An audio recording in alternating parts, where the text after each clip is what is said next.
بسم الله والحمد لله والصلاة والسلام على رسول الله ولا ليال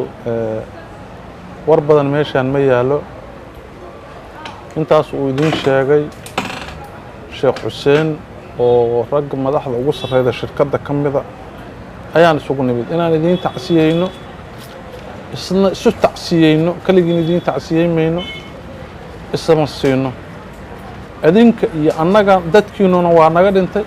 kuwa kale sidaas oo kale annaguna aan sidaan oo kale annagana xageega meel aan lagu dhiman ma jiro marka ujeedadu waxay ahayd inay shirkaddu dad walaalihiina tahay macaamiisheedii tihiin muslim leeyahay daris leeyahay kaliya aan maaragtay isxusuusino maalin aakhirana way naga dambaysaa dadkaas way tageen allah u naxariisto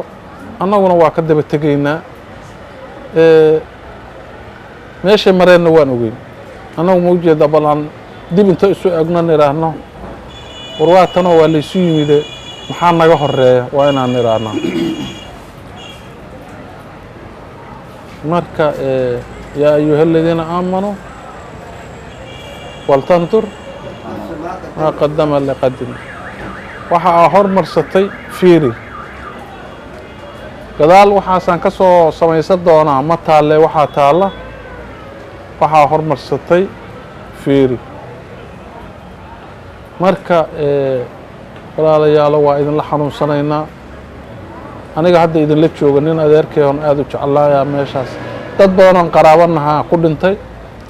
nin aan aad saaxiibna u ahayn adeerna ii ahaa ayaa iigu daran waa ma ujeedaa dad badanoo qaraaba aan nahay sidaasoo kalea meeshii loogu baaba'ay kaliya un shirkadda waxay idin xusuusinaysay inay xanuunkii idinla qabto sidaas Xuseen sheegana meel kasta sidaasoo kale gogashu u taallo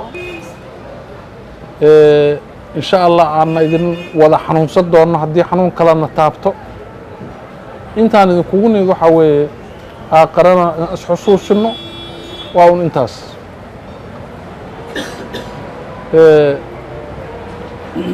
wax kale oo hadda maaragtay oo kale oo idin dhihi karnaa ma jiro ilaahay samar hana siiyo dadkaasna aan u ducayno walaalaheena ilaahay ma ujeedaa inuu meel maaragtay waa socdeen way dhima lahaayeen annaguna waa daba soconaynaahe meel ilaahay khayr qabta ilaahay inuu janno siiyo khayrku waa un janno